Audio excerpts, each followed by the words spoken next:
The beginning of the restaurant, the beginning of the Parrucchiano, started with a gentleman who was supposed to have been a priest in his life.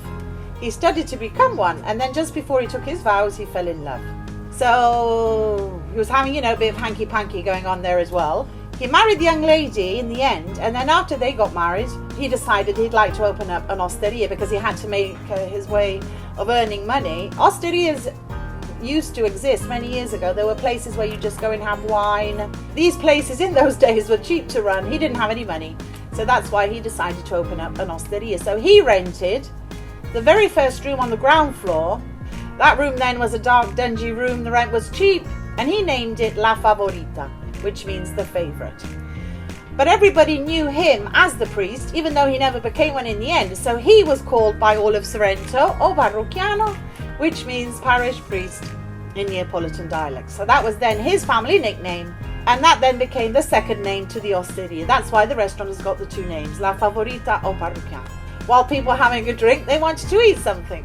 So he got into the kitchen himself. He was a brilliant cook, and he slowly changed the osteria into a small little trattoria, a little restaurant. He then ran the place with the help of his wife and his nephew. As it was small, they were still on the ground floor at the entrance.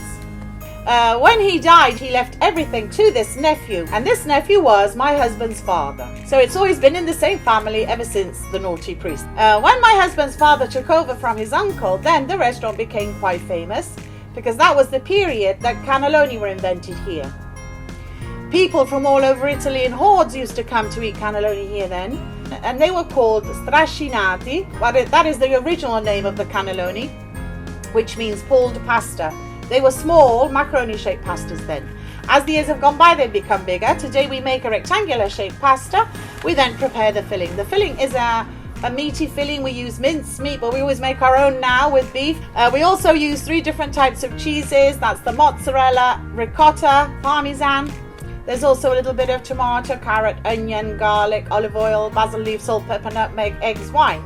We prepare the filling, we put it into the pasta, we close the pasta, then we put Neapolitan ragu sauce on top, parmesan cheese, a few broken up basil leaves, and then they're baked in the oven. But if you look into Wikipedia, the whole story is there again about the priest, how he started the restaurant, how the cannelloni were first invented here. And there is also the recipe, so if anybody wants to cook them, you can just get the recipe from there and you can cook the proper how they should be done cannelloni. And that's the story of the Parrucchiano.